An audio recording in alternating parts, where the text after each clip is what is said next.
Good morning, friends. Welcome to Talk Time with Pastor Krista. So we made it through another week. It's Friday, and we all did pretty well, I think. Today I have kind of a special talk time for you. I am filming this today from my dining room. I'm trying to change it up a little bit and go in a different room in the house every so often. And my dining room is actually probably the least used room in my house, but it's one of my favorite rooms in my house because I am blessed to have a pretty big house. So I have all of our family parties, Christmas and Easter and Thanksgiving, 2 of those, and Mother's Day. We have them all in this house. And times when I have a party, this table is full of people laughing and eating food that I've made and just having a really good time being with each other. And one of the things that is always on my dining room table when I entertain is a salt and a pepper shaker. Now I want to show you some of the salt and pepper shakers I use, some of them every day and some of them just for very special occasions. This is the salt and pepper shaker I keep next to my stove just in case somebody's making eggs and they want a little salt and pepper. And then this is the salt and pepper shaker I keep by my stove in case I'm cooking for a whole crew, which I do an awful lot, so I got to pull out the big guns. I also have a salt and pepper shaker that I keep on my counter. I have a country house, and as you can see, I love pine cones. So these are my pine cone salt and pepper shakers that I keep on my counter.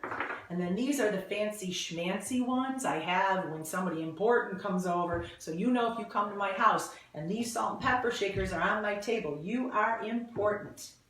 Then I've got some special holiday salt and pepper shakers. I've got my bunnies for Easter, and I've got my snowman and my Santa, and those of course are for Christmas. And I have 2 pumpkins, a salt pumpkin and a pepper pumpkin, and that is for Halloween and the fall. And then for all of my Thanksgiving entertainment, I have turkeys. So these are my salt and pepper shakers. But one thing you might notice as I was talking about all this collection I have here is that I never talk just about the salt shaker without talking about the pepper shaker, because salt and pepper go together. If all we ever did was use salt or all we ever did was use pepper, we'd be missing the other one, because salt and pepper, they're kind of like good friends. They go together. They make the food that we taste rich and full, and they make it kind of spicy and oh so good. Salt and pepper shakers are kind of like friends. They go together. They're very different from each other, but when you put them together, boy, do they make your life a little better. So I'm going to talk about friends for a minute. I have a really kind of cool shirt on here. If you can see it, it says, I love Ken on my shirt, because I do love Ken. Ken is my husband, and he is one of my very, very best friends, probably my best friend. But I have so many other friends. And the thing I love about my friends is that we are all different. We're kind of like salt and pepper. We go together very well, and we make life nice and rich and full and sometimes spicy, but we don't always think alike. We don't always act alike. We don't always dress alike. And Ken and I are like that. We love each other, but we're very different. When I was in high school, one of my very best friends' name was Jill. And Jill was very short, and I am very tall, and we were best friends. I had another friend in high school who I absolutely adored, and her name was Kathy. And Kathy was very, very funny. I'm not so funny. She was super funny.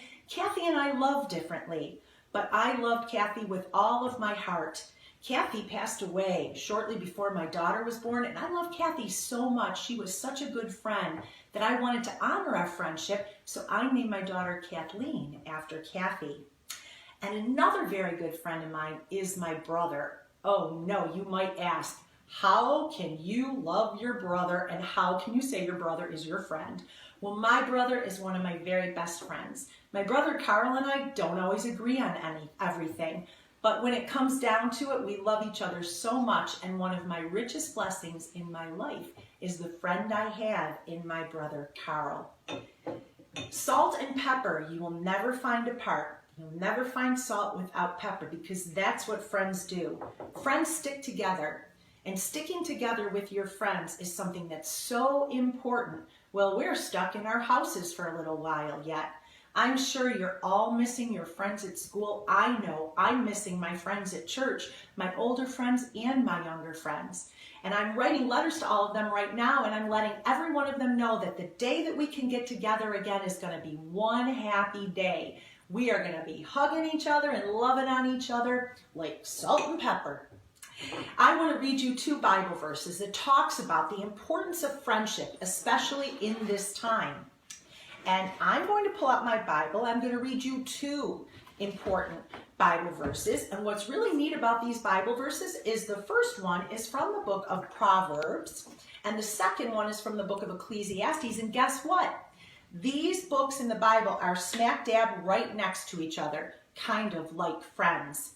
So Proverbs I'm going to read from Proverbs 17, and it's verse 17. And this is what it says. It says, "A true friend is always loyal, and a brother is born to help in time of need." Well, this is surely a time of need, isn't it? Because there are people who are feeling very alone right now and very isolated, which is something that we have to do. But how can you keep in touch with your friends? You can write them a letter, you can call them on the phone, you can FaceTime them. Some of you I've seen have been having Zoom meetings with some of your friends. Very important that you check up on your friends, because there's nothing like hearing the voice of a friend. It makes your heart just so happy. The second scripture about friends I'd like to share is from the book of Ecclesiastes, and it's Ecclesiastes 4:12. And this is what it talks about. It says, "And one standing alone can be attacked and defeated, but 2 can stand back to back and they can conquer. 3 is even better, for a triple braided cord is not easily broken." One of the things I always told my children as they were growing up is that it's better to have a couple really good friends than a lot of people you call friends, but they're really not. So I want all of you to know that friendships are just so important, especially in this time right now. When I was younger and I was in Girl Scouts and I used to go to camp, we'd sing a song about friends. And the song went this way: "Make new friends, but keep the old. One is silver and the other's gold." So it talks about making friends. Make new friends, but it's important that you keep the old ones, because one is silver and the other's gold. They're not the same. They're very different, but they're still super important to us. So I want you to know that wherever you're watching this, you have a friend in me. And I'm so thankful that we can take these talk times together and that we made it through another week. And I hope that your heart is a little happier when you watch this, because my heart is happy knowing that you are watching it. So let's do our benediction for today, and then I will see you until next week, Monday. And Monday, I've got something pretty funny for you. So here is our benediction. It says, "My heart loves your heart, because Jesus first loved us." Have a wonderful weekend, and I will see you Monday.